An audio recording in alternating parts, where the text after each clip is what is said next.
Indonesia kembali membuktikan taringnya di panggung industri global.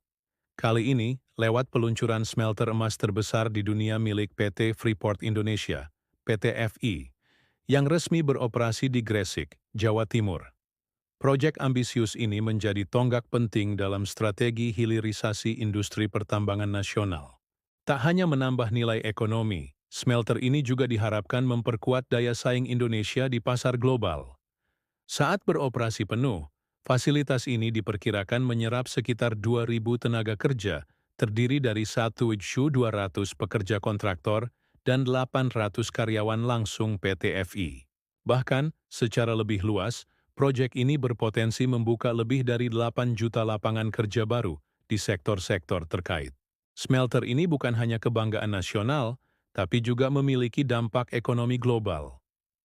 Di tengah ketidakpastian pasar keuangan dunia, emas menjadi pilihan utama sebagai alat lindung nilai. Ketegangan geopolitik antara ASS, Tiongkok, dan Kanada pun ikut mendorong lonjakan permintaan terhadap logam mulia ini. Dalam peresmian pada 17 Maret 2025, Presiden Prabowo Subianto menegaskan pentingnya hilirisasi dan pengelolaan sumber daya nasional secara optimal. Indonesia, sebagai pemilik cadangan emas terbesar ke-6 di dunia, tak lagi boleh hanya menjadi pengekspor bahan mentah. Melalui smelter ini, Indonesia tidak hanya memurnikan emas, tetapi juga menghasilkan produk bernilai tinggi, seperti katoda tembaga, perak batangan, dan platinum group metals, PGM.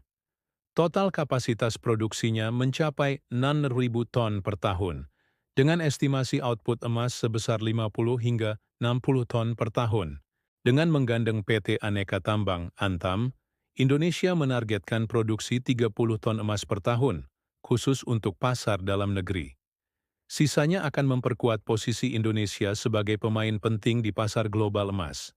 Sebagai bagian dari strategi jangka panjang, pemerintah juga tengah menyiapkan bank emas, Bullion Bank, melalui Bank Syariah Indonesia, BSI, dan Pegadaian.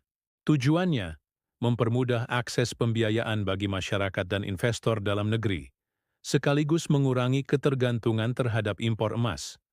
Proyek senilai USD 630 juta atau setara 10 triliun ini menjadikan Indonesia sebagai negara dengan fasilitas pemurnian emas terintegrasi dan tercanggih di dunia, dari proses penambangan hingga pengolahan produk akhir.